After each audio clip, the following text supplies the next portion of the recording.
બિહાર વિધાનસભા ચૂંટણીની જવાબદારી સંભાળી રહેલા કેન્દ્રીય મંત્રી સી.આર. પાટીલે છઠ પૂજા નિમિત્તે સુરતની મુલાકાત લીધી હતી. કેન્દ્રીય મંત્રી પાટીલ બિહાર ચૂંટણીમાં એનડીએની જીત પ્રત્યે વિશ્વાસ વ્યક્ત કર્યો હતો. બિહાર વિધાનસભા ચૂંટણીની જવાબદારી સંભાળી રહેલા કેન્દ્રીય મંત્રી સી.આર. પાટીલે છઠ પૂજા નિમિત્તે સુરતની મુલાકાત દરમિયાન એનડીએના જીતનો વિશ્વાસ વ્યક્ત કર્યો હતો.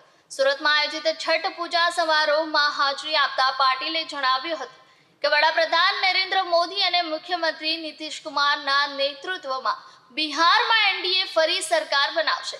પાટીલે ભરોસો દર્શાવ્યો હતો કે છઠ માતાના આશીર્વાદથી બિહાર વિકાસના માર્ગે આગળ વધશે અને નીતિશ કુમાર ફરી મુખ્યમંત્રી બનશે. તેમણે જણાવ્યું કે આ મુદ્દે બિહારના લોકો દેશના વિવિધ ભાગોમાં રહેતા હોય છે. એનડીએને સમર્થન આપવા બિહાર પહોંચી રહ્યા છે.